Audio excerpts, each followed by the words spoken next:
Autrefois, l'homme regardait le ciel et ne savait pas s'il pouvait voler. L'air semblait un élément étranger, imprévisible, froid, hostile. Dans cette vidéo, nous allons raconter l'histoire de deux frères qui non seulement crurent en la possibilité du vol, mais transformèrent cette croyance en réalité, étape par étape.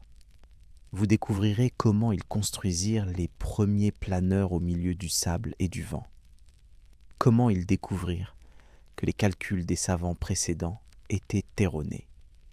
Nous raconterons comment, dans un atelier de vélo, ils assemblèrent un moteur qu'aucune usine ne pouvait leur proposer, et comment ils créèrent une hélice aérienne. Vous verrez comment se déroula la journée du premier vol, et pourquoi personne n'écrivit sur cet événement à l'époque. Et aussi, pourquoi on ne croyait pas en eux, pourquoi leurs idées furent rejetées, pourquoi la reconnaissance arriva trop tard.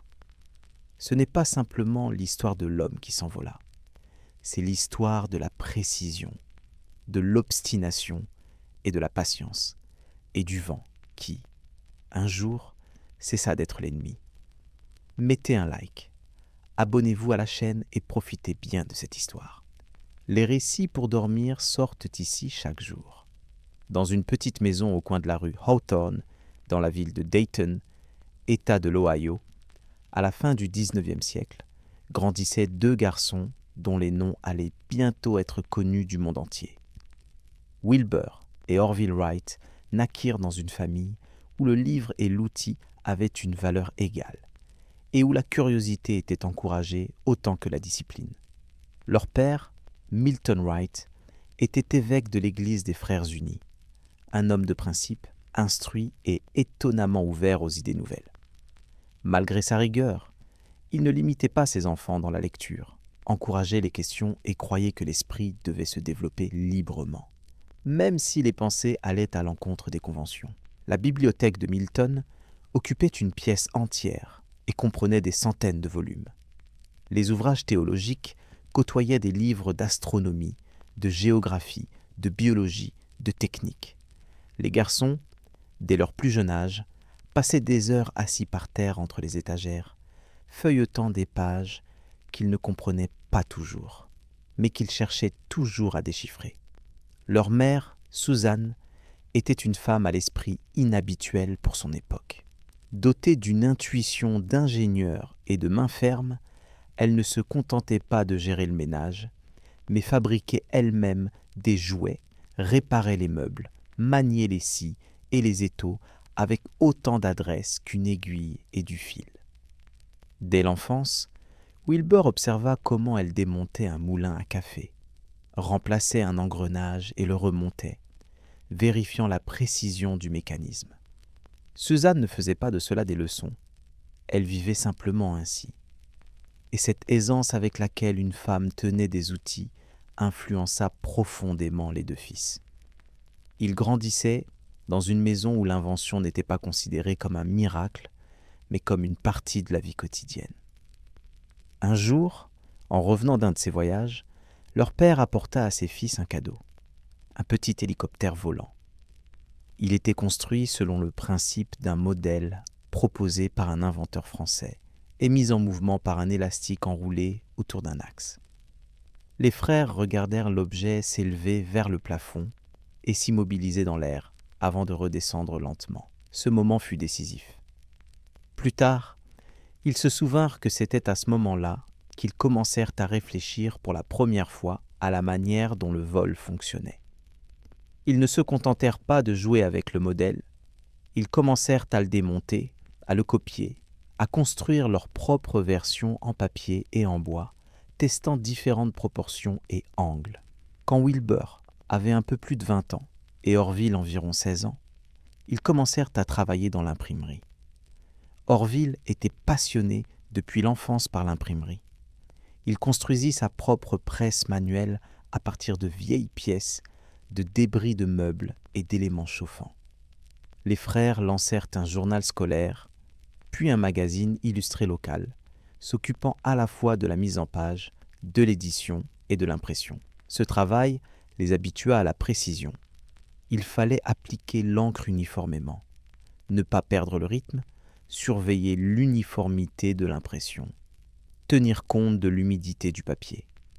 Tous ces détails devinrent plus tard une manière habituelle de penser. Tout peut être mesuré, vérifié, amélioré. Au début des années 1890, l'Amérique connut un boom du vélo. Les routes commençaient à être aplanies, les transports devenaient plus rapides et le vélo, bon marché et maniable, se retrouva au centre de l'attention publique. En 1892, les frères ouvrirent leur propre atelier. Ils ne se contentèrent pas de vendre et de réparer des vélos, mais commencèrent bientôt à les concevoir. Ils étudiaient les matériaux des cadres, testaient la résistance des chaînes, expérimentaient avec les joints de direction et développaient même leur propre modèle. Chaque vélo qui passait entre leurs mains était un objet d'étude. Ils parcoururent la région, écoutaient comment se comportait le roulement sur les bosses, remarquaient comment l'angle d'inclinaison du guidon affectait la maniabilité. Mais même au milieu du caoutchouc, des écrous et des tubes de laiton, leurs pensées revenaient de plus en plus souvent au ciel, surtout chez Wilbur. Il était silencieux, renfermé, lisait longuement, réfléchissait, observait. Sa jeunesse fut assombrie. À l'adolescence, il reçut une grave blessure au visage lors d'un match de hockey. Après cela, il cessa presque de sortir de la maison, renonça à entrer à l'université de Yale et commença à lire de manière approfondie. Des ouvrages de physique, de mécanique, d'anatomie, de zoologie. Il était particulièrement fasciné par le vol des oiseaux. Il passa des heures à observer les vautours qui, ailes déployées, planaient presque sans mouvement. Comment faisaient-ils cela ? Pourquoi ne tombaient-ils pas ?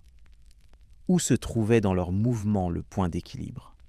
Orville, en revanche, était plus vif et plus bavard, se liait facilement d'amitié, mais ne cédait pas à son frère en obstination.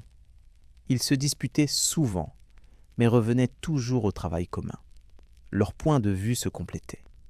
Wilbur était l'analyste, Orville le praticien. Quand l'un imaginait un schéma, l'autre cherchait comment le concrétiser. Ainsi, pas à pas, à travers les journaux, les machines et les vélos, ils avançaient vers l'essentiel, vers le vol, jusqu'à ce qu'arrive l'année 1896. Cette année-là mourut Otto Lilienthal, ingénieur allemand et aviateur, qui avait effectué plus de 2000 vols en planeur. La nouvelle de sa mort bouleversa Wilbur. Il commença à rassembler tous les matériaux disponibles sur ses expériences, prit des notes, fit des croquis et des calculs. Cet événement devint ce qui transforma leur intérêt de la théorie à la pratique. Mais c'est déjà l'histoire du chapitre suivant. Pour l'instant, tout était encore à l'état embryonnaire. Dans une maison où les murs étaient recouverts de dessins, où les étagères contenaient des livres sur les chauves-souris et la mécanique, et où les tables étaient jonchées de chaînes de vélo, d'écrous et d'un rêve insaisissable, s'élever dans les airs, s'y maintenir plus longtemps qu'un jouet à élastique et comprendre ce qu'il fallait faire pour y parvenir. À l'été de 1896, une nouvelle brève mais retentissante parut dans les journaux américains.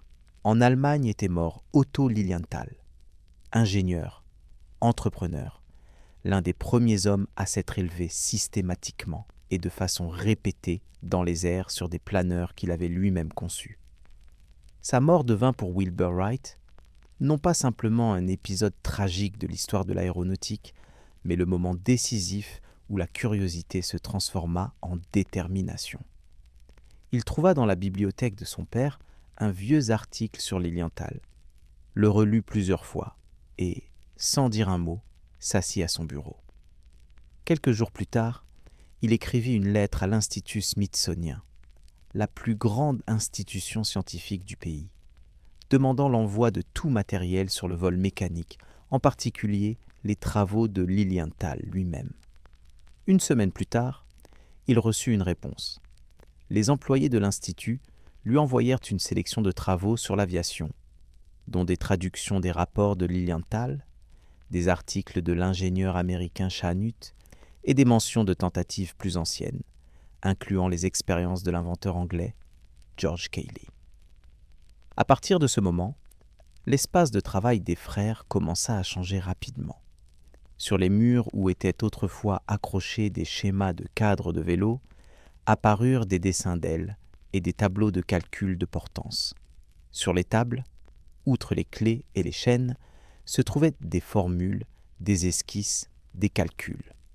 Le soir, ils lisaient sur les virages et les inclinaisons, sur le comportement d'un corps dans un flux d'air, sur l'équilibre entre portance et traînée. Wilbur parlait de plus en plus souvent de la nécessité de comprendre la nature de la stabilité. Orville faisait des croquis, comparait différents profils d'ailes, essayait de transférer les idées des livres vers des modèles très simples. Ils furent particulièrement intéressés par l'idée du vol contrôlé. À cette époque, il existait de nombreux projets, ballons, dirigeables, même des constructions à hélices. Mais presque tous ne permettaient pas aux pilotes de contrôler pleinement la direction.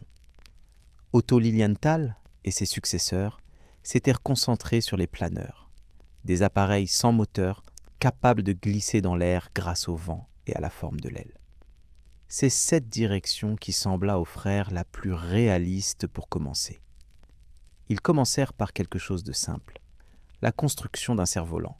En 1899, ils construisirent un cerf-volant biplan avec un système de contrôle dans lequel ils appliquèrent l'idée du gauchissement des ailes. Elle consistait en ce qu'en tordant une aile vers le haut et l'autre vers le bas, on pouvait provoquer une inclinaison, c'est-à-dire un angle de l'appareil nécessaire pour tourner. Cette idée vint à Wilbur après l'observation des oiseaux. Il remarqua qu'en tournant, l'oiseau cassait en quelque sorte ses ailes, les élevant d'un côté. Le modèle fonctionnait.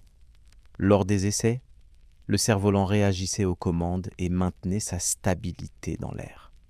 Ce fut la première confirmation pratique que l'homme pouvait non seulement glisser avec le vent, mais contrôler la position de l'appareil en vol. Mais pour aller plus loin, il fallait non pas un jouet, mais un planeur de taille réelle. Les frères commencèrent à rassembler des données. Ils avaient besoin d'informations précises sur la résistance de l'air, la portance, le comportement de l'aile à différents angles d'attaque. Cependant, plus ils plongeaient dans les matériaux publiés, plus ils doutaient de leur fiabilité. Il s'avéra que la plupart des chiffres utilisés par leurs prédécesseurs avaient été obtenus grâce à des expériences primitives ou étaient tout simplement basés sur des hypothèses théoriques. Même des figures aussi autoritaires que le professeur Samuel Langley, qui dirigeait l'Institut smithsonien et construisait des modèles volants avec des moteurs à vapeur, utilisèrent dans leurs calculs des coefficients qui, comme il s'avéra, ne correspondaient pas à la réalité. Dans certains cas, ils étaient surévalués de presque 2 fois. Cela signifiait que la conception d'un appareil de taille réelle basé sur ces données pouvait se terminer par un échec. Wilbur et Orville prirent alors la décision de tout vérifier par eux-mêmes. Ils commencèrent par systématiser les paramètres affectant la portance. La surface de l'aile, la courbure du profil, l'angle d'attaque, la vitesse du vent. Ils dérivèrent une formule simplifiée, basée sur les notes de Lilienthal, mais complétée par leurs propres observations. Ensuite, ils commencèrent à concevoir leur premier planeur piloté. La base de la construction consistait en 2 plans rectangulaires reliés par des montants en bois et recouverts d'un tissu de coton résistant. Le planeur n'avait pas de moteur et était conçu pour soulever brièvement un homme dans les airs dans des conditions de vent frontal fort. Pour les essais, il fallait de l'espace, du vent et de préférence une surface douce. À Dayton, aucune de ces conditions n'était remplie. Les frères s'adressèrent alors au service météorologique national avec une demande de fournir des informations sur les régions au vent régulier. La réponse fut inattendue. L'un des endroits les plus venteux du pays s'avéra être un cordon de sable isolé sur la côte de Caroline du Nord, connu sous le nom de Kitty Hawk. L'endroit était difficile d'accès, pas de chemin de fer, seulement une liaison maritime avec le port le plus proche. Dans les environs, quelques dizaines d'habitants, des dunes, des buissons bas, un climat humide, mais le vent y soufflait presque quotidiennement et de façon stable. Cela décida de tout. Dans une lettre au chef du bureau de poste local, les frères demandèrent poliment de confirmer les conditions météorologiques et la possibilité d'hébergement. La réponse fut brève mais amicale. Le temps convient, l'endroit est spacieux, on trouvera un logement. À l'automne de 1900, les frères partirent pour leur première expédition. L'appareil avait été démonté à l'avance et emballé dans une caisse. Avec eux, ils prirent des outils, des provisions, des cordes, du tissu, du bois, des instruments de mesure. Après avoir atteint la côte via Richmond et Norfolk, ils marchèrent jusqu'au lieu des futurs essais. Les habitants locaux, principalement des pêcheurs et des employés de la poste, regardaient les nouveaux arrivants avec curiosité et un certain étonnement. Pour l'instant, ce n'était qu'une étape préparatoire. Les vrais essais, ainsi que les premières difficultés sérieuses, les attendaient. Mais une chose était déjà claire. Ils étaient passés de la lecture à l'action, des observations au dessin, d'un jouet à aile gauchie à un véritable vol. Même sans moteur, sans public et sans déclaration bruyante. Ils ne voulaient pas simplement voler, ils voulaient comprendre comment voler. Et chaque étape, de la correspondance avec l'Institut Smithsonien au choix de Kitty Hawk, était un pas non vers le rêve, mais vers la précision. Et seule celle-ci, comme ils l'avaient déjà compris, pouvait élever l'homme dans les airs. En septembre 1900, Wilbur Wright monta dans un train pour la Caroline du Nord. Et quelques semaines plus tard, Orville le rejoignit. Avec des caisses contenant leurs premiers planeurs pilotés démontés, ils se dirigèrent vers les dunes de sable de Kitty Hawk, une section isolée de la côte où, selon les données du service météorologique, soufflait un vent océanique constant et stable. Le voyage se révéla difficile. De Dayton à Norfolk en train, puis un ferry jusqu'à Elizabeth City, et enfin le dernier tronçon à pied. Ils furent accueillis par William Tate, employé de la poste, et sa femme. Des gens qui devinrent leurs premiers alliés dans cette région inconnue. Les dunes s'avérèrent encore plus isolées qu'ils ne l'imaginaient. De rares constructions, un air salé, du sable compact sous les pieds et un vent brûlant qui ne connaissait pas de répit. Ils construisirent d'abord une simple tente, qui fut bientôt complétée par un hangar en bois. Il servait à la fois d'atelier, d'entrepôt et de logement. En quelques jours, ils assemblèrent leur planeur, une construction biplan en épicéa et en tissu de coton tendu et cousu à la main, avec un stabilisateur avant et un système de contrôle par déplacement du poids du corps. Le pilote s'allongeait sur l'aile inférieure, soutenu par 2 poutres, et contrôlait l'appareil en déplaçant son corps à gauche ou à droite, en avant ou en arrière. Les premiers essais commencèrent à la mi-octobre. Les conditions étaient loin d'être celles d'un laboratoire. Le vent atteignait parfois 14 mètres par seconde. Le sable se soulevait des dunes et s'infiltrait dans les vêtements, les outils et les yeux. Le planeur s'élevait dans les airs, mais les vols étaient courts et instables. Il ne tenait pas le cap, s'inclinait, déviait sur le côté, perdait sa portance. Et le pilote, au début c'était Wilbur, tombait dans le sable en s'accrochant aux poutres pour ne pas se blesser davantage. Les égratignures, les contusions et les entorses devinrent monnaie courante. Lors de la première expédition, ils effectuèrent environ une dizaine de vols, mais aucun ne dura plus de 5 secondes.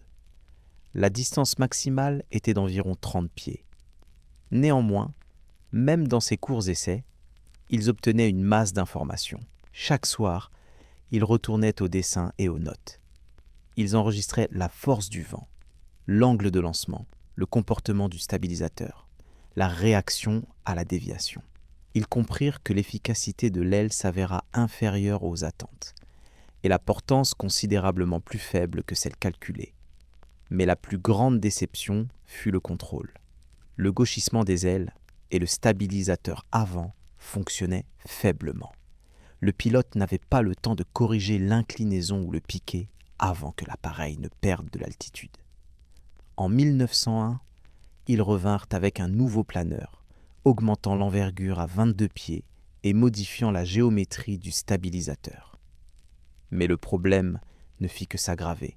Le planeur devint plus lourd et le contrôle encore plus complexe. Lors d'un des vols, Wilbur perdit brusquement de l'altitude et se blessa gravement à l'épaule. Orville, testant l'appareil pour la première fois, sentit également que le contrôle était imprévisible. Ils commencèrent à douter de l'exactitude des données qu'ils utilisaient, y compris les coefficients de portance proposés par Otto Lilienthal. À l'automne de 1901, de retour à Dayton, Wilbur avoua dans une lettre « Honnêtement, je doute que l'homme apprenne jamais à voler. » C'est précisément cette déception qui les poussa vers l'étape suivante. Ils décidèrent de ne pas faire confiance aux calculs d'autrui, mais de commencer les mesures à partir de zéro. En hiver, dans l'atelier de la rue West Third à Dayton, ils construisirent une soufflerie rudimentaire, un canal rectangulaire d'environ 1,5 mètre de long, avec un ventilateur à une extrémité. À l'intérieur, ils installaient des modèles miniatures d'ailes en fer blanc, les fixaient sur de fins supports, puis, à l'aide de balances artisanales, mesurèrent la force de traînée et la portance. Plus de 200 formes d'ailes différentes furent testées, des plates aux fortement courbées, avec différents angles d'attaque et proportions. Leurs résultats divergeaient radicalement des données communément admises. Le coefficient de portance des profils populaires s'avéra surévalué de 50%. Cela signifiait que tous les planeurs précédents avaient été sous-évalués en surface d'aile et surchargés en poids. Ils recalculèrent les paramètres et, à l'été de 1902, conçurent un troisième planeur, plus léger, plus équilibré, avec une séparation claire des fonctions de contrôle. Pour la première fois, ils introduisirent le travail coordonné de 3 éléments: le gauchissement des ailes, la gouverne verticale et le stabilisateur horizontal avant. À l'automne, ils retournèrent à Kitty Hawk. Le temps les accueillit avec son vent habituel, mais cette fois, avec le nouvel appareil, tout se passa différemment. Ils alternaient les vols. L'un contrôlait, l'autre enregistrait les données. Le planeur se maintenait dans les airs pendant 5, 10, puis 20 secondes et plus. Pour la première fois, il devint possible de contrôler non seulement l'inclinaison, mais aussi le cap. Lors d'un des vols, Orville parcourut plus de 600 pieds, près de 200 mètres, et atterrit presque exactement sur la ligne tracée avant le départ.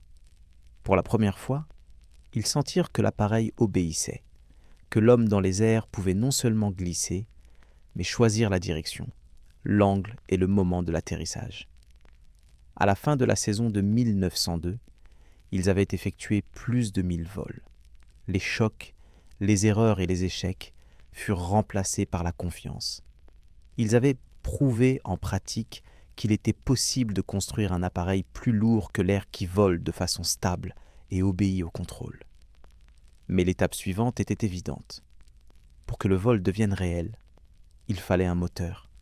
Ils ne se précipitaient pas. Ils savaient combien de fois ils s'étaient trompés auparavant, mais maintenant, ils avaient ce que les autres n'avaient pas. Des données précises, un système de contrôle rodé, une aérodynamique vérifiée et de l'expérience.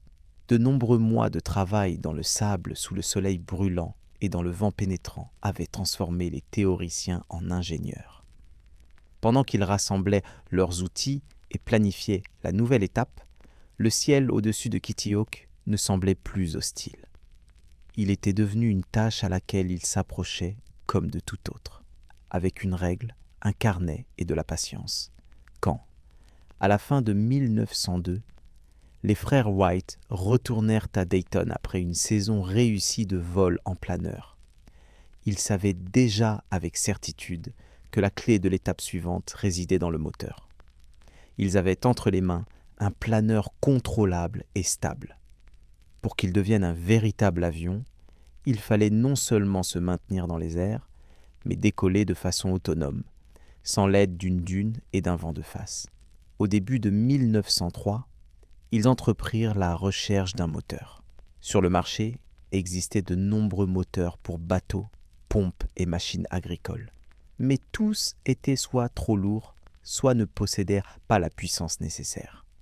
Les frères s'adressèrent à plusieurs fabricants avec la demande de créer un moteur à essence d'une puissance de 10 chevaux pour un poids ne dépassant pas 190 livres. La réponse fut unanime. Impossible. Ils décidèrent alors de fabriquer le moteur eux-mêmes.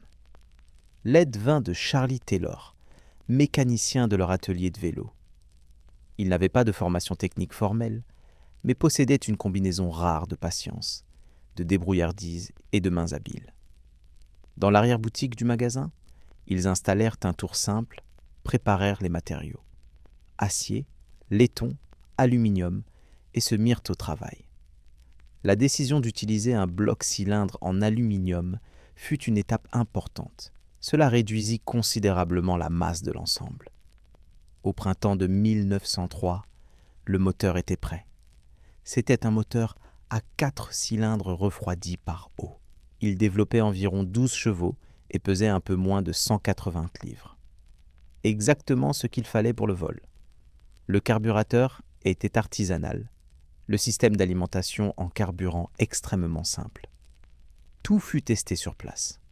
Le moteur se lançait à l'aide d'un volant manuel et entraînait un arbre horizontal. Mais là, ne s'arrêtait pas le travail. Il fallait maintenant transmettre la puissance aux hélices. Et cela s'avéra être une tâche non moins complexe. Au début des travaux, ils pensaient pouvoir utiliser des solutions existantes. Cependant, il s'avéra que les hélices montées sur les bateaux et les systèmes de ventilation ne convenaient absolument pas au vol. Leur aérodynamique n'était pas adaptée pour créer une poussée directionnelle dans l'air. À cette époque, il n'existait pas de théorie de l'hélice aérienne au sens moderne. Les frères partirent de zéro. Ils calculèrent que l'hélice était, en essence, une aile étroite rotative qui, avec la forme appropriée, créait une poussée dans la direction axiale. Ils calculèrent la longueur optimale, le pas, l'angle de torsion. Pour obtenir des données, ils construisirent des modèles et menèrent des expériences avec rotation. Ils mesuraient la poussée à l'aide de poids suspendus. Chaque forme de pale fut testée en action. Ils arrivèrent à une construction d'hélice d'une longueur d'environ 2,60 m avec une torsion progressive sur toute la longueur, d'un angle plus petit à la base à un angle plus grand aux extrémités. Cette géométrie assurait une poussée uniforme sur toute la longueur à vitesse de rotation constante. Ils fabriquèrent 2 hélices identiques. Elles furent installées de chaque côté du fuselage et reliées au moteur par une transmission à chaîne. Pour compenser le couple de réaction, les hélices tournaient dans des directions opposées.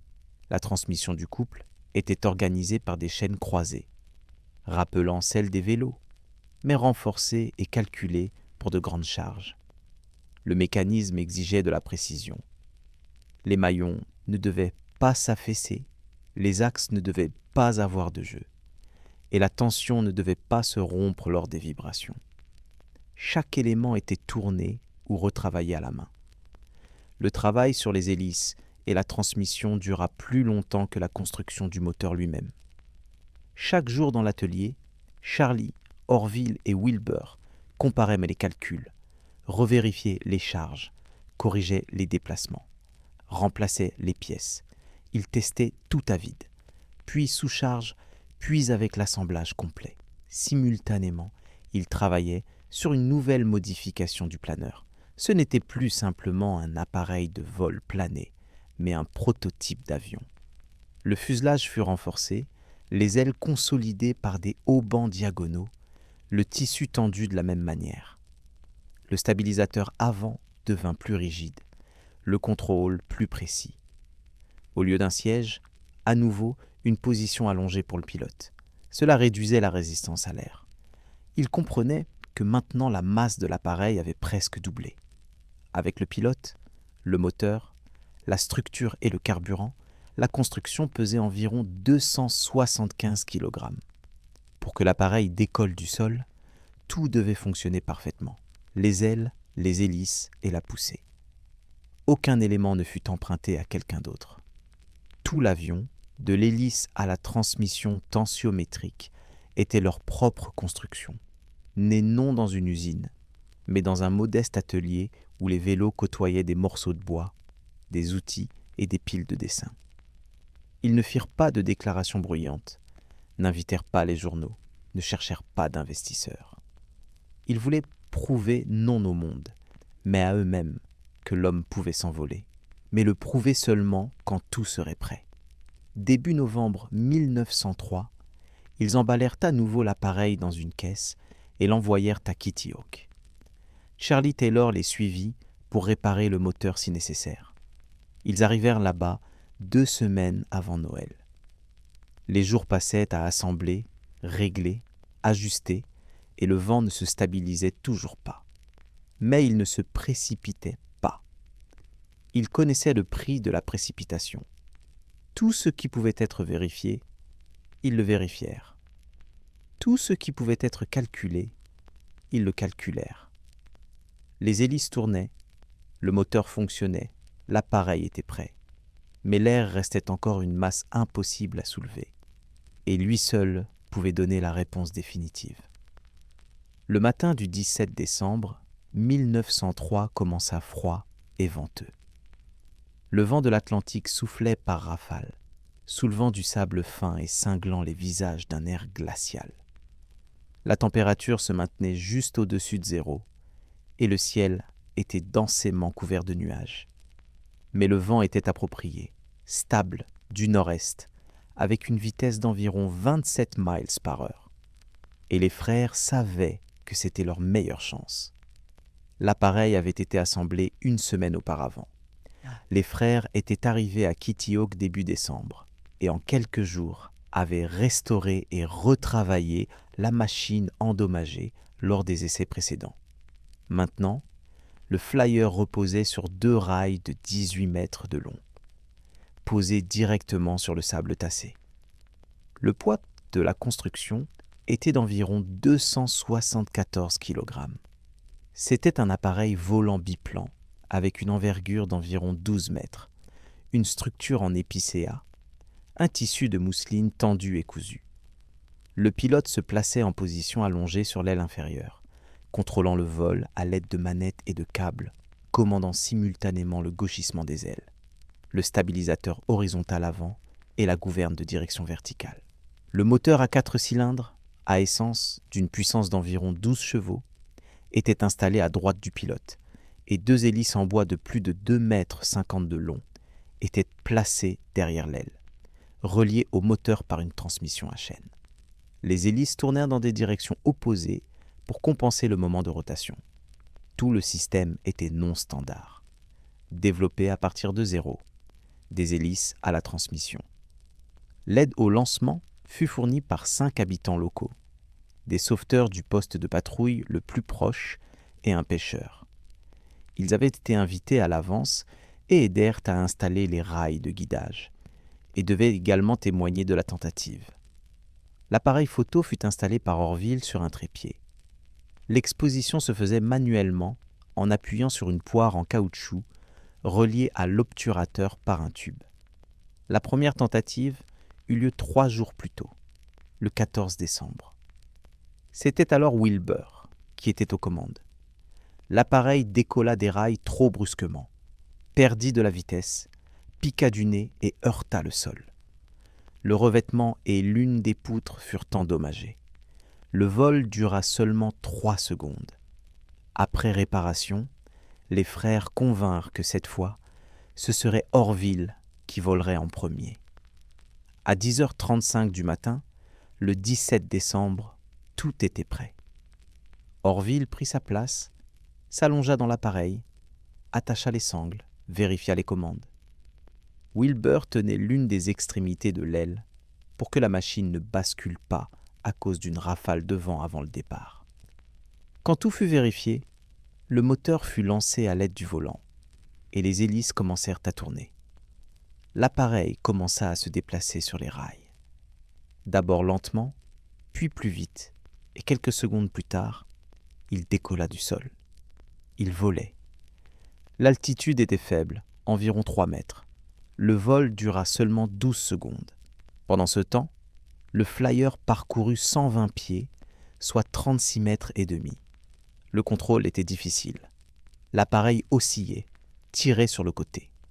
Mais Orville le maintint et l'atterrit sur la bande. Ce fut le premier vol contrôlé de l'histoire sur un appareil plus lourd que l'air avec moteur, effectué par un homme. Quelques minutes plus tard, ils répétèrent le lancement. Cette fois, c'était Wilbur qui pilotait. Il parcourut environ 175 pieds. Puis le troisième vol, effectué à nouveau par Orville, 200 pieds. Et enfin, le quatrième et dernier, à nouveau Wilbur.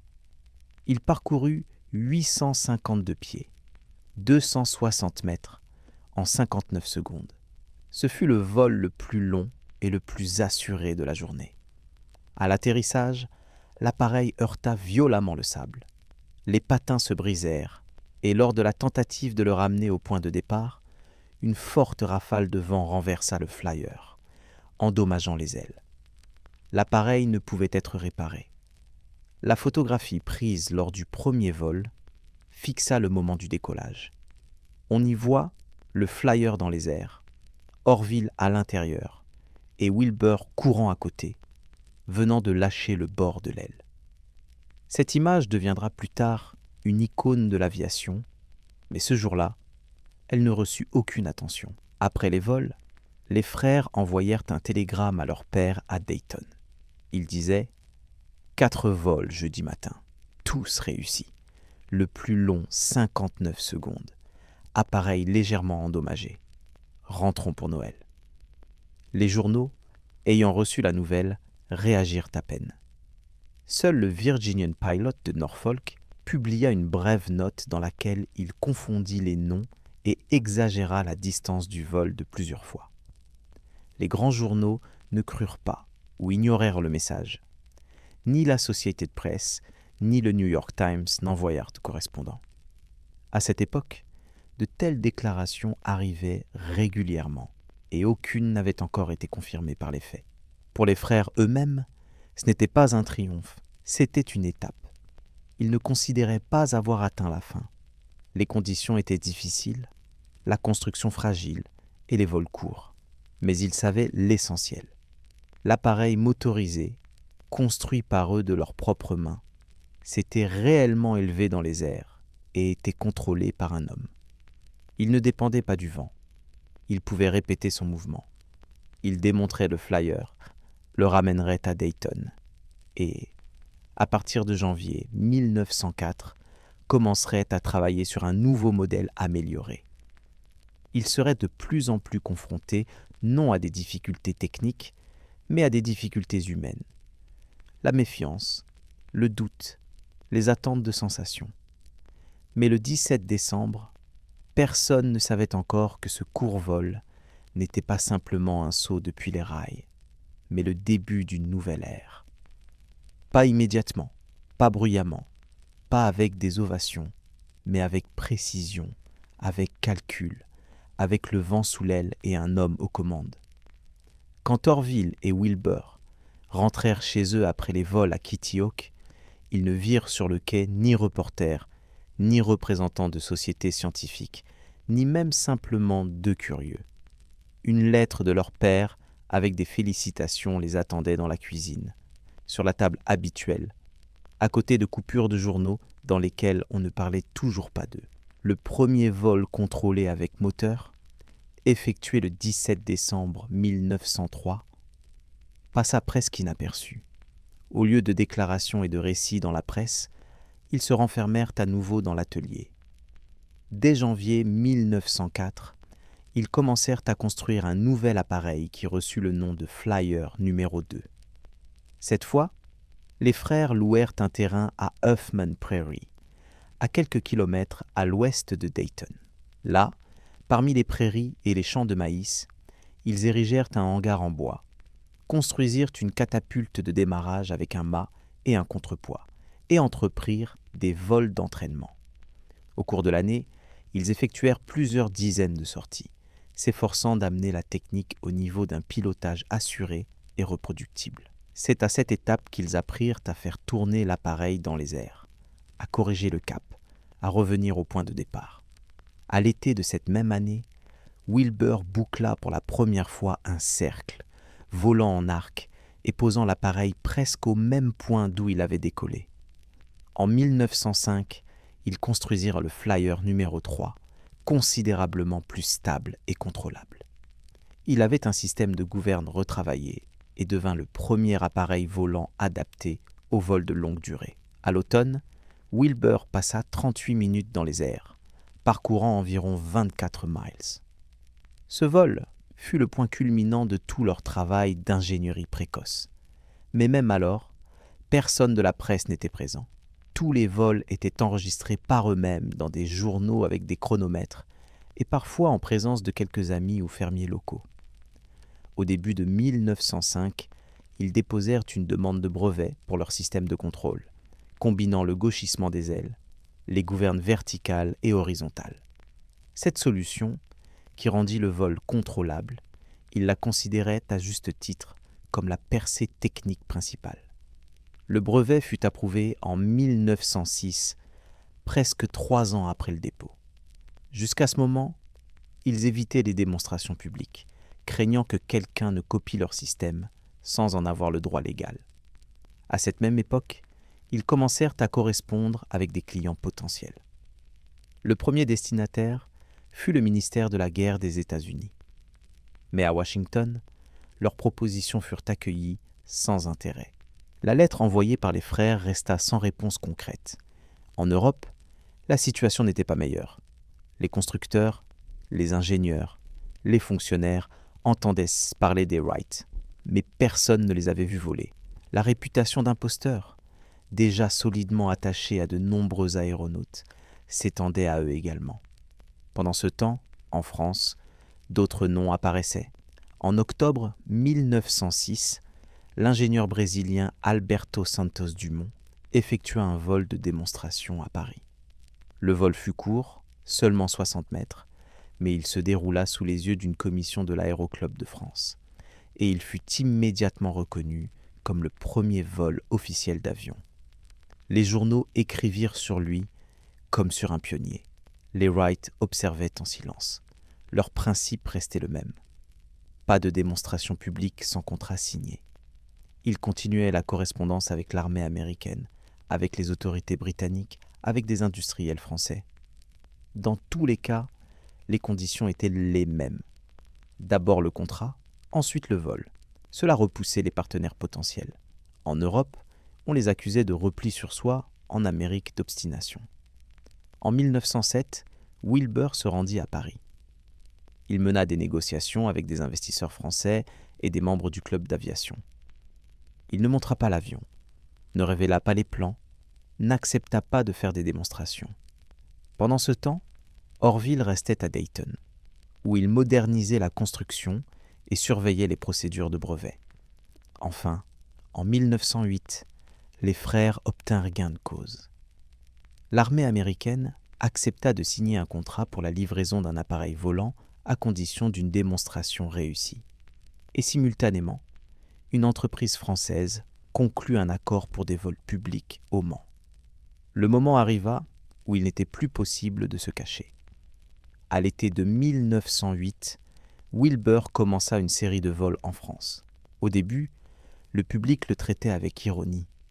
Les journaux écrivaient que l'Américain disait savoir voler, mais personne ne croyait qu'il pourrait même décoller du sol. Mais dès le premier décollage, l'attitude changea. Wilbur s'éleva, fit un virage, décrivit un cercle et revint exactement au même endroit. Après le deuxième vol, on le compara à Lilienthal, après le troisième, aux ingénieurs du futur. Le public français l'accueillit avec enthousiasme. Orville menait pendant ce temps des démonstrations à Fort Myer, en Virginie. C'est là que, le 17 septembre 1908, se produisit la première catastrophe aérienne mortelle. Lors d'un vol avec un passager, le lieutenant Thomas Selfridge, l'une des hélices se brisa et le flyer s'écrasa d'une hauteur d'environ 30 mètres. Selfridge mourut. Orville subit de graves blessures, dont une fracture du fémur et un traumatisme crânien. Il survécut, mais mit longtemps à se rétablir. Après sa guérison, Orville rejoignit Wilbur en Europe. Ensemble, ils conclurent plusieurs contrats, présentèrent leur construction au département militaire et aux entreprises industrielles, et obtinrent enfin la reconnaissance. Ils devinrent connus d'abord en France, puis en Allemagne, en Grande-Bretagne, et seulement après cela aux États-Unis. En 1909, les frères Wright effectuèrent des vols grandioses à l'aérodrome de Tempelhof, rassemblant des dizaines de milliers de spectateurs, dont des membres de familles royales. Il semblait que toutes les portes s'ouvraient devant eux, mais la santé de Wilbur se détériorait brusquement. La fatigue, les surcharges chroniques, les négociations sans fin, les déplacements et les rhumes épuisèrent son organisme. Au printemps de 1912, il tomba malade de la fièvre typhoïde. La maladie progressa rapidement. Le 30 mai 1912, Wilbur Wright mourut à Dayton. Il n'avait que 45 ans. Orville survécut à son frère de 36 ans. Il continua le travail, représenta les États-Unis dans divers comités scientifiques, participa à des conseils techniques, conseilla des fabricants, mais après la mort de Wilbur, il ne reprit jamais les commandes d'un avion. Toute leur histoire commune devint pour lui un chapitre clos. Il mourut en 1948 dans la même maison où autrefois, avec son frère, ils avaient redessiné les premiers profils d'elle.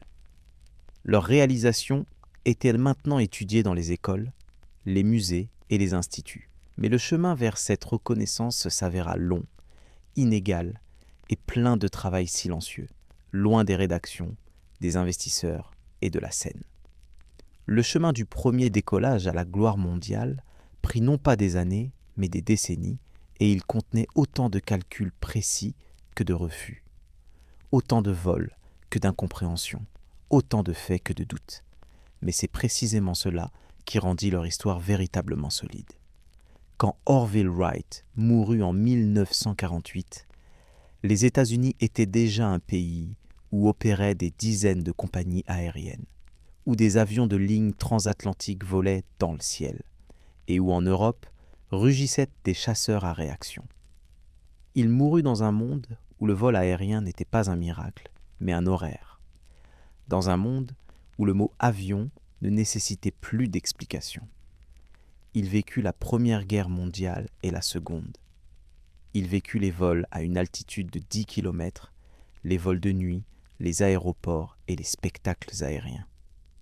Il vit comment les ailes qu'ils avaient découpées avec son frère dans des lattes d'épicéa se transformèrent en contours d'aluminium avec mécanique, capteurs, volets. Il vécut assez longtemps pour voir comment leur planeur silencieux devint le fondement d'une immense industrie. Mais il resta toujours un peu à l'écart. Il était un homme d'une autre époque, l'époque où les plans se dessinaient encore à la main, où le moteur s'assemblait avec du laiton et des courroies, où les premiers témoins tenaient l'avion de leurs mains jusqu'à ce que le vent se lève. Après la mort de Wilbur, Orville ne vola plus. Il continua à suivre l'aviation, édita des articles, participa à des réunions, mena une correspondance, mais n'apparut pas en public et accepta rarement des rencontres. Un jour, il dit « Nous nous sommes toujours intéressés non à l'admiration. Nous nous sommes intéressés à savoir s'il était possible de voler et pourquoi. » Et il semble qu'ils croyaient vraiment que leur travail n'était pas le début d'une légende, mais le résultat d'un travail simple et précis. La mémoire des frères Wright n'apparut pas immédiatement. Elle s'accumula lentement dans les dictionnaires, dans les noms de rues, dans les archives photographiques. Leurs noms désigneraient une base aérienne, une université, des modèles d'avions, des prix scientifiques. Quand les astronautes d'Apollo 11 effectuèrent le premier alunissage, Dans la poche de Neil Armstrong se trouvait un morceau de tissu de l'aile du premier flyer. Ainsi, l'air qu'ils avaient apprivoisé au niveau de quelques mètres atteignit l'orbite où l'air n'est plus nécessaire. Au musée de l'Institut Smithsonien à Washington est aujourd'hui conservé le flyer original. Il ne brille pas, ne semble pas puissant, ne crée pas une sensation de vitesse.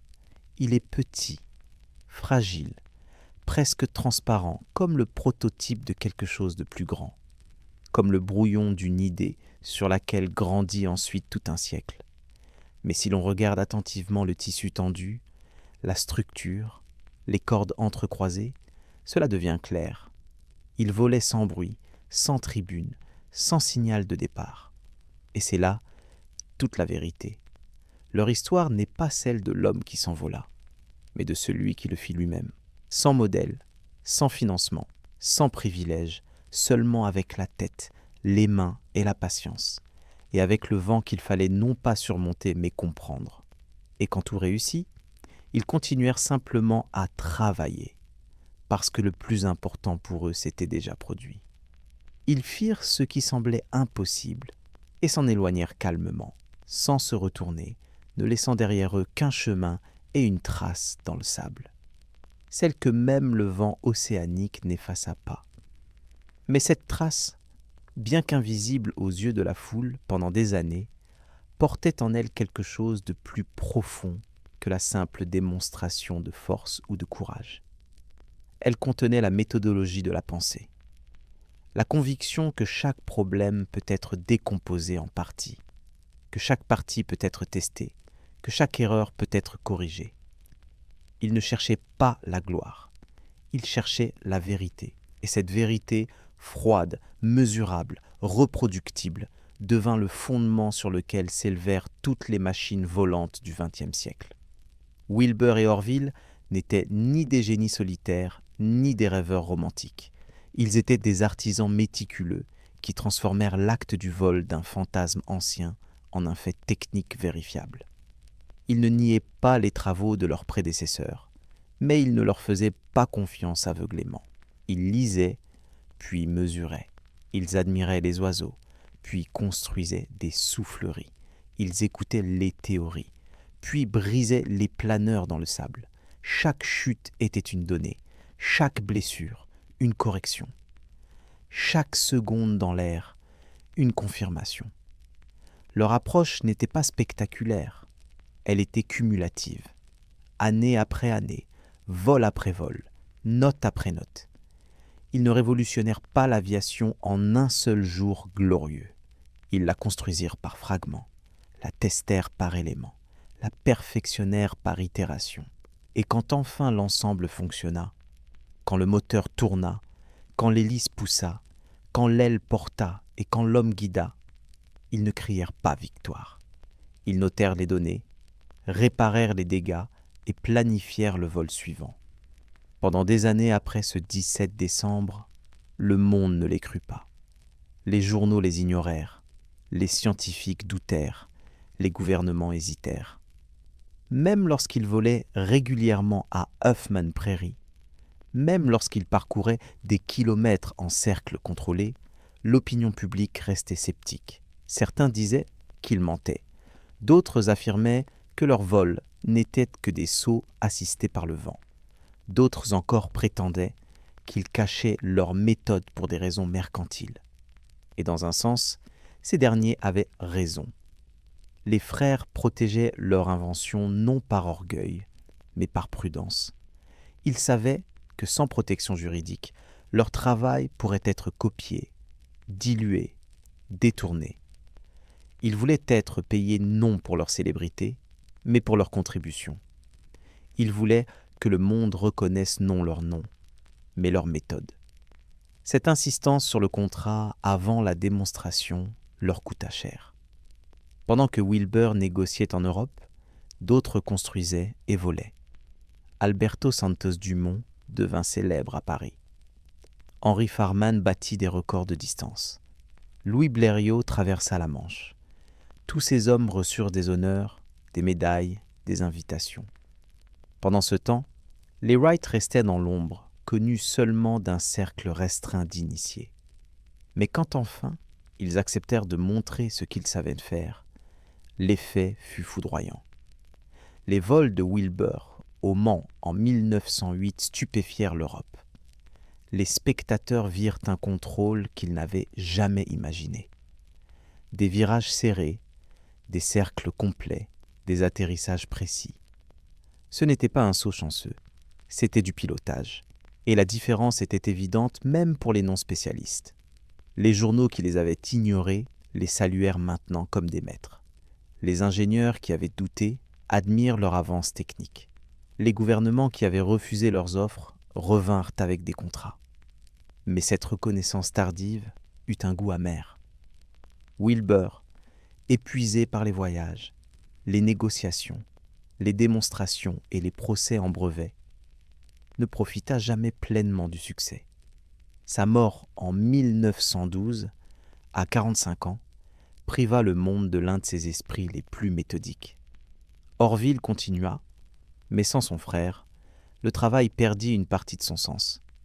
Ils avaient toujours été une équipe, non pas un génie et son assistant, mais deux penseurs complémentaires. Wilbur apportait la rigueur analytique, Orville l'intuition mécanique. Wilbur formulait les problèmes, Orville trouvait les solutions pratiques. Ensemble, ils formaient un tout fonctionnel. Séparés, ils étaient incomplets. Orville vécut encore 36 ans, mais il ne retrouva jamais cette dynamique collaborative.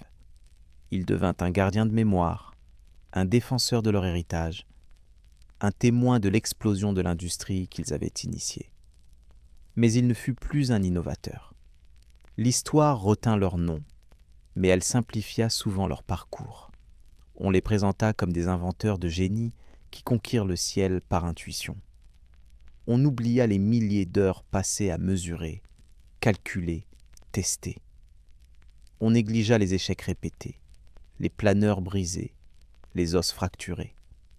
On ignora la soufflerie artisanale, les 200 profils d'ailes testés, les corrections infinies des coefficients de portance. On romança leur succès en oubliant qu'il fut le produit non d'un éclair de génie, mais d'une discipline implacable. Ils ne furent pas les premiers à rêver de voler. Ils ne furent même pas les premiers à construire des planeurs, mais ils furent les premiers à systématiser le problème, à isoler les variables, à tester rigoureusement, à documenter méthodiquement et à itérer patiemment jusqu'à ce que chaque élément fonctionne ensemble. Leur contribution ne fut pas une invention unique, mais une méthode d'invention. Et c'est cette méthode qui permit à l'aviation de progresser aussi rapidement après eux. En moins de 40 ans après leur premier vol, l'homme traversait les océans en avion. En moins de 50 ans, il volait plus vite que le son. En moins de 70 ans, il atteignait la Lune. Cette accélération spectaculaire ne fut possible que parce que les Wright établirent les fondations correctes. Ils montrèrent que le vol contrôlé nécessitait 3 choses: la portance, la propulsion et le contrôle en 3 axes. D'autres avaient tenté de résoudre une ou 2 de ces exigences. Les Wright résolurent les 3. Et ils le firent non par chance, mais par méthode. Leur soufflerie leur donna des données fiables. Leurs essais à Kitty Hawk leur apprirent le contrôle. Leurs moteurs et leurs hélices leur fournirent la propulsion.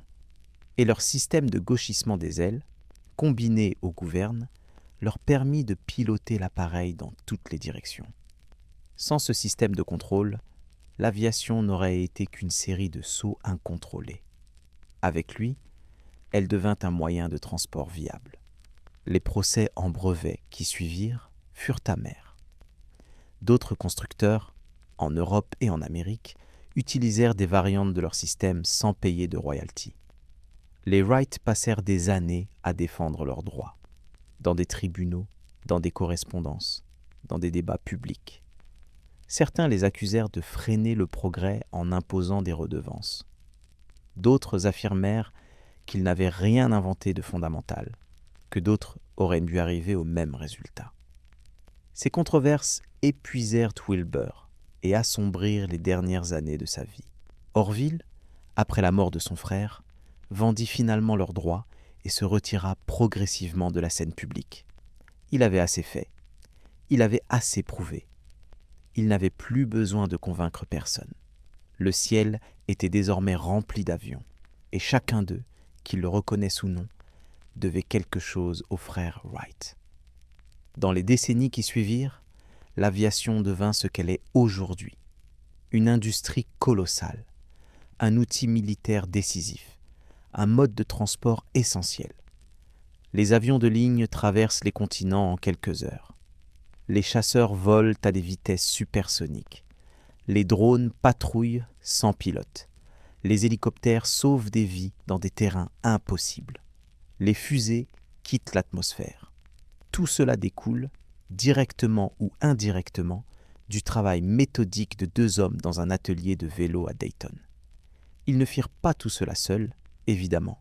Des milliers d'ingénieurs, de pilotes, de techniciens, d'inventeurs contribuèrent aux progrès qui suivirent. Mais les Wright posèrent à la première pierre. Ils montrèrent que c'était possible. Et une fois que quelque chose est prouvé possible, il devient inévitable. Avant eux, le vol était un rêve. Après eux, ce fut un problème d'ingénierie. Et les problèmes d'ingénierie, contrairement aux rêves, ont des solutions. Leur héritage ne se limite pas aux musées et aux manuels scolaires.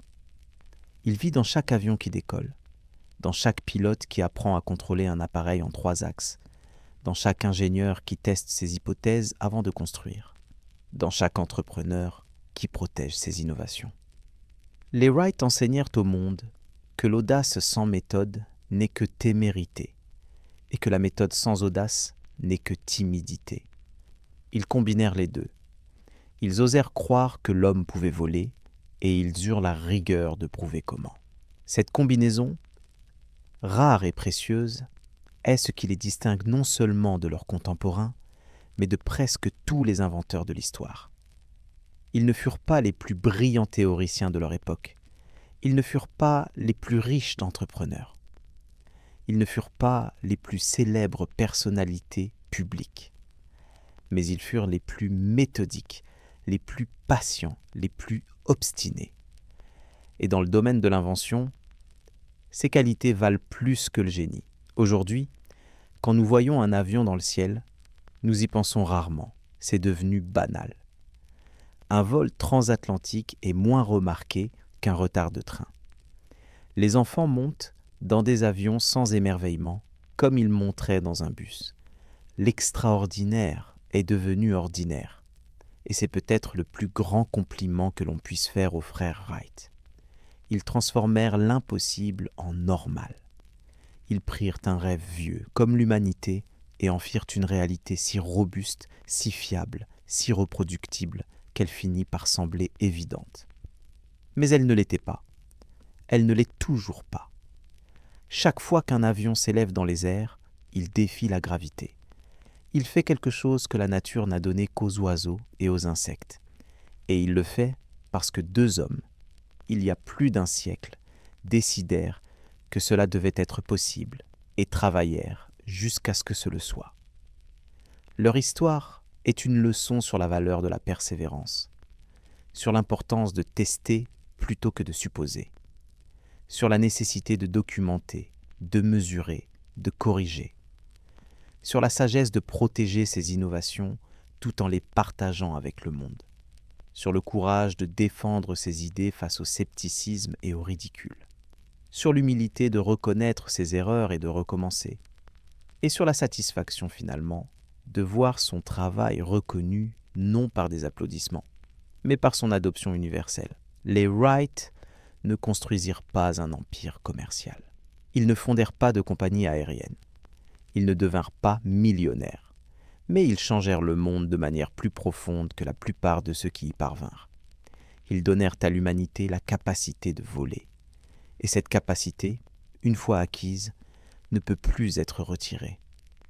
Wilbur mourut jeune, épuisé par les combats qu'il dut mener pour défendre ce qu'il avait créé. Orville vécut longtemps, mais dans une semi-retraite, loin des projecteurs. Aucun des deux ne connut la célébrité facile, les honneurs immédiats, les fortunes rapides. Leur reconnaissance fut lente, contestée, parfois amère, mais elle fut durable, parce qu'elle reposait non sur des promesses, mais sur des faits, non sur des récits, mais sur des mesures, non sur des spectacles, mais sur des résultats reproductibles. Ils ne demandèrent jamais au monde de les croire sur parole. Ils demandèrent seulement qu'on observe, qu'on mesure, qu'on teste. Et quand on le fit, la vérité devint évidente. Ils avaient réussi là où tous les autres avaient échoué. Non par magie, non par chance, mais par travail. Il est facile, avec le recul, de voir leur succès comme inévitable. De penser que quelqu'un, quelque part, aurait fini par y arriver. Et c'est probablement vrai. Mais ce fut eux qui le firent. Pas quelqu'un d'autre. Pas plus tard.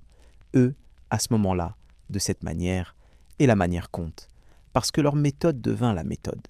Leur approche devint l'approche. Leur rigueur devint la norme. Après eux, il ne suffit plus de construire un appareil qui vole une fois par hasard. Il fallait construire un appareil qui vole de manière répétée, contrôlable, prévisible. Il fallait documenter, tester, mesurer. Il fallait comprendre pourquoi ça marchait, pas seulement constater que ça marchait. Et cette élévation des standards, cette insistance sur la rigueur, fut peut-être leur plus grande contribution. Elle transforma l'aviation d'une curiosité en une science, d'un spectacle en une industrie, d'un rêve en une réalité. Quand Orville Wright mourut en 1948, le monde avait tellement changé qu'il en était presque méconnaissable. La Seconde Guerre mondiale venait de se terminer. Une guerre où l'aviation avait joué un rôle décisif.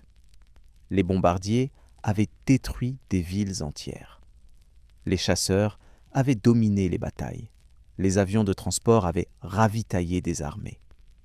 L'aviation était devenue une arme stratégique majeure. Et le contrôle de l'air décidait du sort des nations. Orville vit tout cela. Il vit comment ce qu'il avait aidé à créer fut utilisé pour la destruction autant que pour le progrès.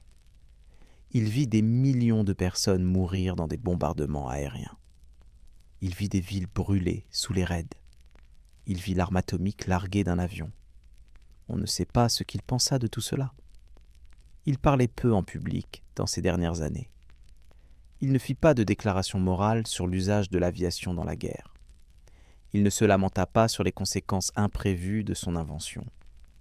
Peut-être comprenait-il que les outils sont neutres, que les technologies ne sont ni bonnes ni mauvaises, que l'humanité utilise ce qu'elle crée selon sa nature, tantôt noble, tantôt terrible.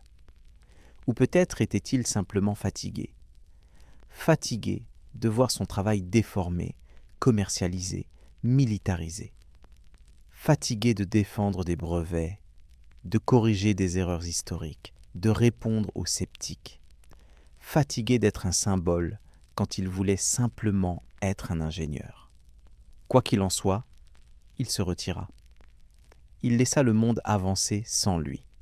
Et quand il mourut, il laissa derrière lui non pas une fortune, non pas un empire, mais une idée devenue réalité. Et cette réalité, solide, mesurable, indéniable, continua sans lui. Elle continue encore aujourd'hui. Chaque jour, des dizaines de milliers d'avions décollent quelque part dans le monde. Chaque jour, des millions de personnes traversent le ciel dans des tubes de métal propulsés par des moteurs à réaction. Chaque jour, des marchandises, des informations, des personnes circulent à travers les continents à des vitesses que Wilbur et Orville n'auraient jamais pu imaginer. Le ciel est devenu une autoroute, l'air, une mer navigable, le vol, une banalité. Et tout cela, directement ou indirectement, remonte à deux frères dans un atelier de vélo qui décidèrent de ne pas accepter que quelque chose soit impossible, simplement parce que personne ne l'avait encore fait, qui décidèrent de mesurer plutôt que de deviner, de tester plutôt que de rêver, d'itérer plutôt que d'abandonner, et qui, au bout de plusieurs années de travail acharné, de nombreux échecs, de multiples blessures, réussirent. Pas spectaculairement, pas glorieusement, pas immédiatement, mais vraiment. Leur premier vol dura 12 secondes, une distance de 36 mètres, une altitude de 3 mètres, des chiffres dérisoires aujourd'hui. Un enfant en vélo parcourt plus de distance en moins de temps. Mais ces 12 secondes changèrent tout, parce qu'elles prouvèrent que c'était possible. Qu'un appareil plus lourd que l'air, propulsé par un moteur, contrôlé par un homme, pouvait s'élever du sol, se maintenir en vol et atterrir sans catastrophe. Tout le reste, toutes les améliorations, toutes les innovations, tous les records qui suivirent, découlèrent de cette preuve initiale. Les Wright n'inventèrent pas tout. Ils n'inventèrent même pas la plupart des éléments. Le moteur à combustion existait, l'hélice existait, l'aile profilée existait, le planeur existait, mais ils furent les premiers à tout assembler correctement, à comprendre comment chaque élément devait fonctionner avec les autres, à équilibrer la portance, la traînée, la poussée et le poids, à créer un système de contrôle qui permettait aux pilotes de diriger l'appareil dans les 3 dimensions, à tester chaque hypothèse jusqu'à ce qu'elle devienne certitude.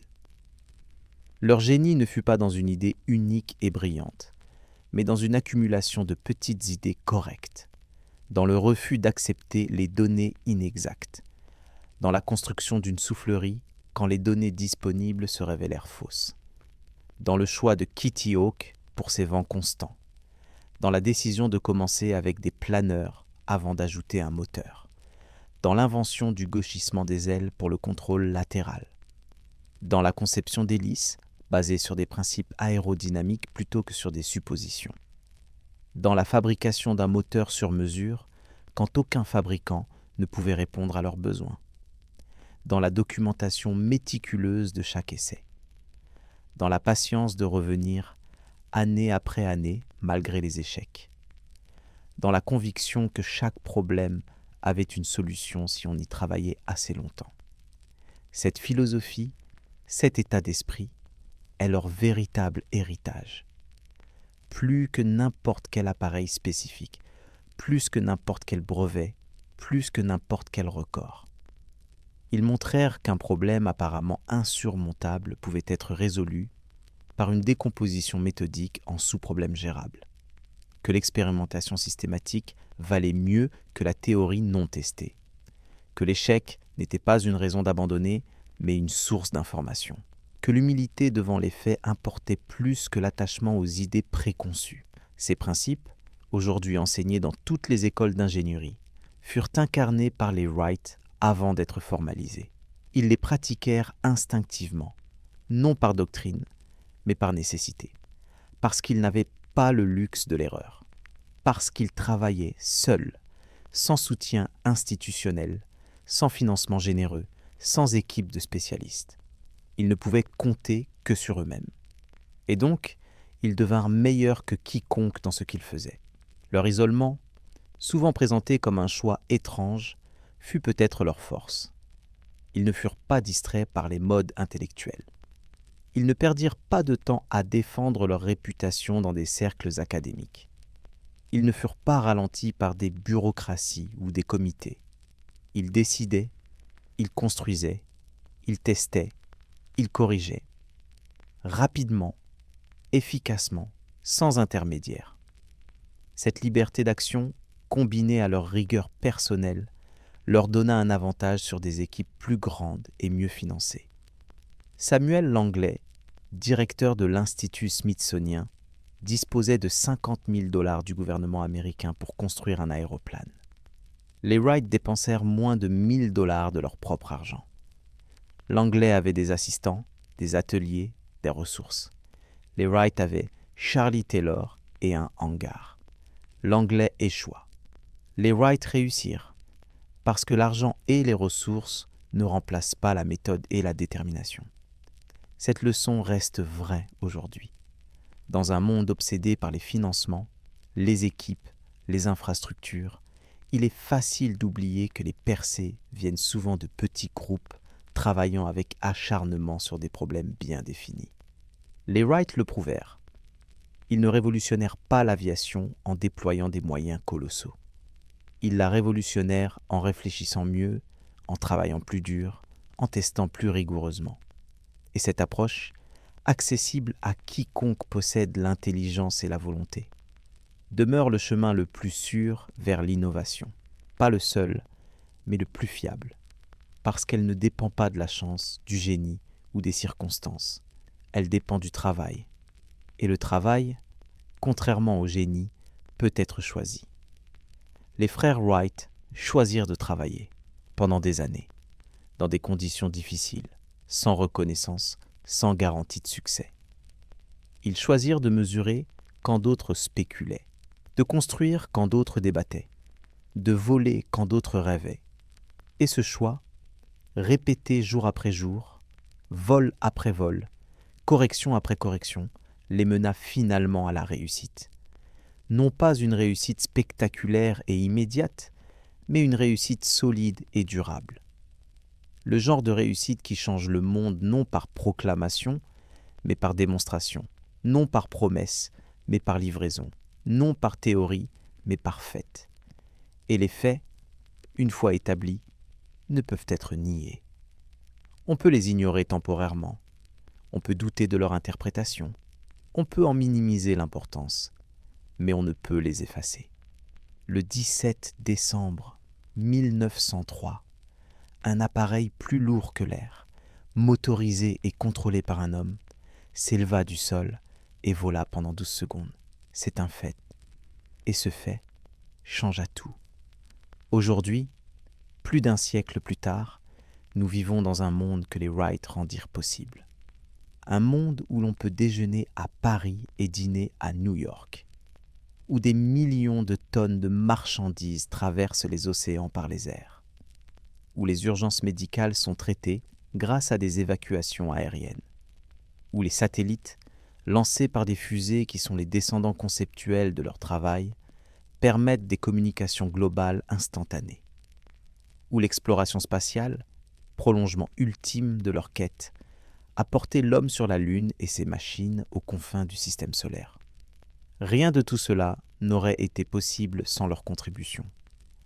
Pas parce qu'ils firent tout eux-mêmes, mais parce qu'ils montrèrent que c'était possible. Et une fois le possible démontré, l'impossible recule. Les limites se déplacent, les ambitions s'élargissent, les rêves deviennent des projets. Leur vie ne fut pas facile. Elle fut marquée par le doute, la difficulté, le danger. Wilbur mourut jeune, usé par le stress et la maladie. Orville vécut longtemps, mais dans l'ombre, observant le monde qu'il avait aidé à créer sans y jouer un rôle majeur. Aucun des deux ne connut la richesse facile ou la célébrité immédiate. Leur reconnaissance fut lente, disputée, incomplète, mais elle vint, parce que la vérité, finalement, s'impose. Pas toujours rapidement, pas toujours justement, mais inévitablement. Et la vérité est qu'ils réussirent où tous les autres échouèrent, qu'ils transformèrent un rêve millénaire en réalité technique, qu'ils donnèrent à l'humanité le pouvoir de voler. Et ce pouvoir, une fois donné, ne peut plus être repris. Il est désormais partie de ce que nous sommes, partie de nos capacités, de notre identité, de notre avenir. Quand nous regardons le ciel aujourd'hui et voyons un avion tracer une ligne blanche à haute altitude, nous voyons l'héritage des frères Wright. Quand nous montons dans un avion et traversons un continent en quelques heures, nous bénéficions de leur travail. Quand nous recevons un colis livré par avion depuis l'autre bout du monde, nous profitons de leur invention. Ils ne construisirent pas ces avions modernes. Ils ne conçurent pas ces systèmes logistiques. Ils ne planifièrent pas ces réseaux aériens. Mais sans eux, rien de tout cela n'existerait. Parce qu'ils posèrent la première pierre, parce qu'ils prouvèrent que c'était possible, parce qu'ils refusèrent d'accepter que l'homme était condamné à ramper au sol, et parce qu'ils eurent le courage, la rigueur et la patience de transformer leur refus en réalité. Leur histoire n'est pas celle de héros parfaits. Ils furent obstinés, parfois difficiles, souvent secrets. Ils défendirent leur brevet avec acharnement, ce qui leur valut des critiques. ils refusèrent de partager leurs connaissances gratuitement, ce qui ralentit le progrès. Ils ne furent pas des saints ni des philanthropes. Ils furent des hommes avec des défauts, des peurs, des ambitions. Mais ils furent aussi des hommes qui accomplirent quelque chose d'extraordinaire, qui transformèrent l'impossible en réel, qui donnèrent à l'humanité un pouvoir nouveau. Et pour cela, pour cette contribution unique et irremplaçable, nous leur devons notre reconnaissance. Non pas une admiration aveugle, mais une reconnaissance lucide. Ils furent imparfaits, mais efficaces, humains, mais exceptionnels, mortels, mais immortalisés par leur œuvre. Le ciel, autrefois domaine exclusif des oiseaux et des nuages, appartient désormais aussi à l'humanité. Nous le traversons quotidiennement, nous le cartographions, nous le contrôlons. Nous avons transformé l'air, cette substance invisible et insaisissable, en une route praticable, un espace navigable, un milieu exploitable. Et cette transformation, cette conquête pacifique mais révolutionnaire, commença sur une plage venteuse de Caroline du Nord. Un matin froid de décembre, quand deux frères prouvèrent que l'homme pouvait voler. Pas longtemps, pas haut, pas loin, mais suffisamment pour changer le monde, suffisamment pour ouvrir une ère nouvelle, suffisamment pour inscrire leur nom dans l'histoire non comme des rêveurs, mais comme des réalisateurs, non comme des visionnaires, mais comme des ingénieurs, non comme des légendes, mais comme des pionniers dont le travail, méthodique, patient et rigoureux, transforma définitivement la condition humaine. Proposez dans les commentaires des thèmes pour de nouvelles histoires et abonnez-vous à la chaîne et mettez un like. Les récits pour dormir sortent ici chaque jour.